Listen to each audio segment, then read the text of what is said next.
मनरेगा की सफलता पर कभी इनकार तो कभी एक इकरार। सच स्वीकार करने में क्यों कतराती है मोदी सरकार। रोजगार गारंटी पर करती है हमले बार बार।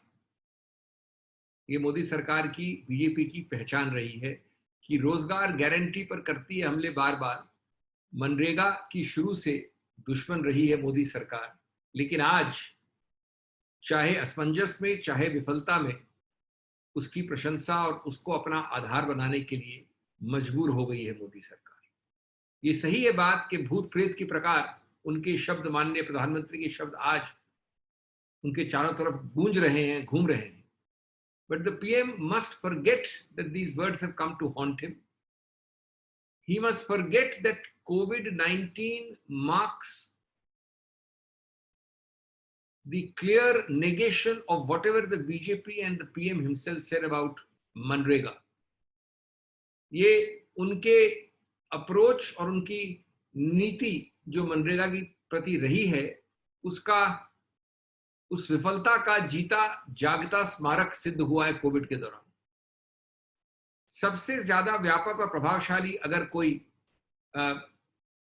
वेपन इजाद हुआ है कोविड की तकलीफों से सामना करने के लिए, तो लगता है गरीब के लिए कम से कम मनरेगा। मई 2020 में अकेले, एक महीने की बात कर रहा हूं, उदाहरण कई महीनों के लिए जा सकते हैं, बाद में जाएंगे। मई 2020 में अकेला 2.19 करोड़ घरों ने काम मांगा है इस स्कीम के अंदर, और 8 वर्षों में इतना बड़ा आंकड़ा मई के लिए कभी नहीं आया है।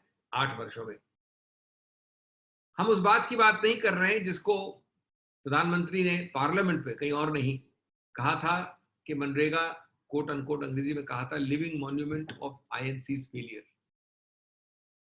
लेकिन आज जब उन्होंने स्वच्छ भारत से कभी जोड़ते हैं उसको, कभी प्रधानमंत्री आवास योजना से जोड़ते हैं, कभी कोई और नाम देते हैं, अपनाने का प्रयत्न करते हैं परोक्ष रूप से।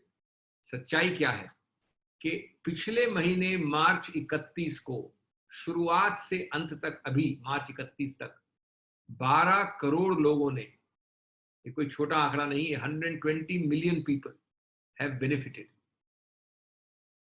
हमारा कहना है कि सच्चाई तो ये कि हमारी नीति है, हमारे प्रभाव से, हमारे प्रेशर से, लेकिन कुछ भी कारण रहा हो, आपने आज इसको 60 से 1 लाख, 60,000 करोड़ से 1 लाख करोड़ कर दिया, 40,000 का इसमें वृद्धि करके 60,000 to 1 लाख करोड़।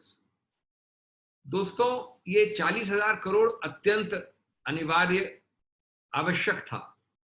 ये ध्यान रहे वैसे कि इस 1 लाख में से 16,000 करोड़ की खटत करनी पड़ेगी। वास्तविक प्रभाव सिर्फ 84,000 का है, क्योंकि 16,000 व्यय हो जाता है, खत्म हो जाता है पुराने एरियर्स जो अभी इनको वितरण करने हैं उसमें। तो वास्तविकता है कि 60 से आपने 84 तक ले गए, 24,000।